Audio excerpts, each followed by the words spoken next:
So how can bureaucracy make a balance between environmental sustainability and developmental imperatives?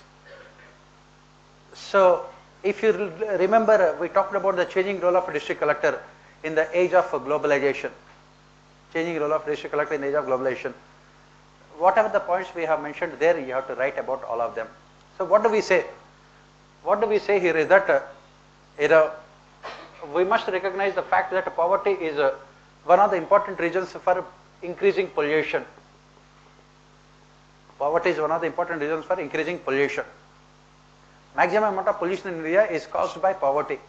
Why? Because forest wood is used by poor people for cooking purposes, which is causing huge amount of pollution. They are cutting the trees for poor people. So what we say is that once the district administration recognizes the fact that inclusive growth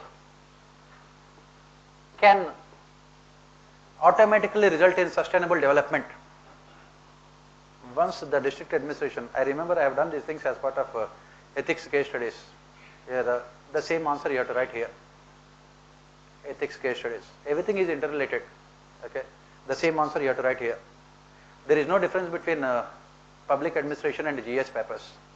What you have to do, you have to use all the knowledge of GS in public administration, and whatever the knowledge you don't have in public administration, you should use in GS.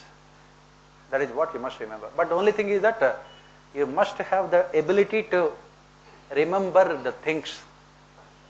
Just because you think that we have discussed this in ethics case study, you should not believe that you cannot write it in Indian administration. Everything is one and the same. That is what Hindu philosophy says, Advaita.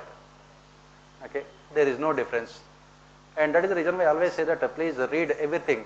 Whatever we have done in the class, very, very important, because you don't know where you will be using them in public administration or GS or anywhere else. Knowledge is the same. I keep on saying the same. Knowledge is the same. We divide that into different parts, and the only thing you have to remember is that how you can use the knowledge depending on the situation. That is what Aristotle talks about, the difference between intelligence and wisdom, which is necessary for your success in this examination. This examination requires only common sense and nothing else. So what can the bureaucracy do to ensure sustainable development? The moment they realize the fact that maximum amount of pollution is caused in India because of poverty, there is no conflict between development and there is no conflict between growth and ecological equilibrium, ecological protection. That is what you say. So what can the district administration do? What can bureaucracy do here? What can they do? What are the different measures taken by the bureaucracy? Yes, sir. What are the different measures taken by the bureaucracy here? Yes. Yes, sir. Those who have attended ethics classes, even in public administration also, I discussed these things as part of disaster management so many times in our class. You may not remember them, of course. So what are the things? Proper implementation of?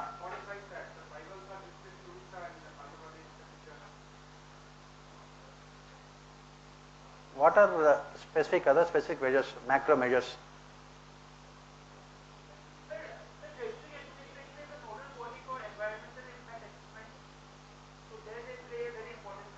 Here the question is not about district administration, bureaucracy. What can they do?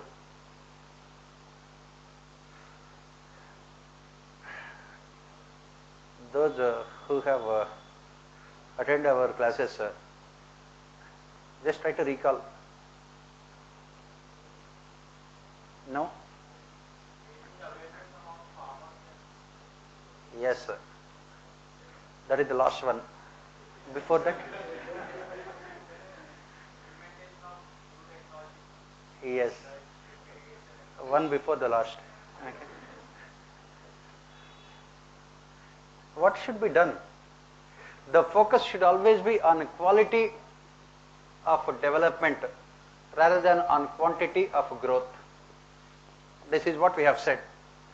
Quality of development rather than quantity of growth. quantity of economic growth does not really matter. What really matters is the quality of development. That is the reason why bureaucracy should focus on inclusive and equitable growth to ensure sustainable development. Inclusive and equitable growth to ensure sustainable development. How can you ensure this inclusive and equitable growth to ensure sustainable developments? The basic needs of the people. The focus should be on basic needs of the people. For example, they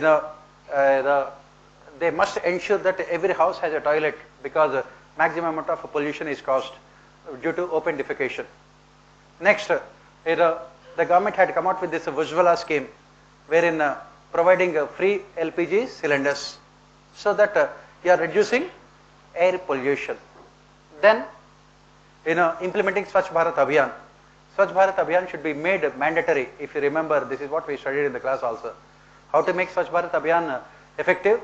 All the developmental welfare schemes should be made conditional. If you remember, this is what we have said. All the developmental and welfare schemes should be made conditional. That means the beneficiaries can get the benefits only when they implement Swachh Bharat Abhiyan in their localities.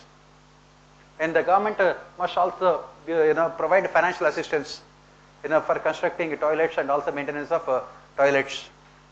Next, whenever permission is given to big industries to explore mineral resources, what we have said is that afforestation measures should be made mandatory for giving licenses. Whenever you are cutting the forest, you must plant the same number of trees. Not only that, industry must take the responsibility of maintaining, preserving and conserving those trees. Next, what else can be done? What else can be done to ensure sustainable development? The government can also promote green technologies. Green technologies. These green technologies can be provided to people at a subsidized cost, subsidized prices. Green technologies. And what else can be done? The government also must promote organic farming in agriculture, because these pesticides and other fertilizers, they are corrupting our food items. Organic farming. Next, what else can be done to ensure sustainable development? Maximum amount of water and electricity is being misused. The government must impose charges on use of electricity and water by farmers, not to gain revenue, but to ensure less wastage of resources.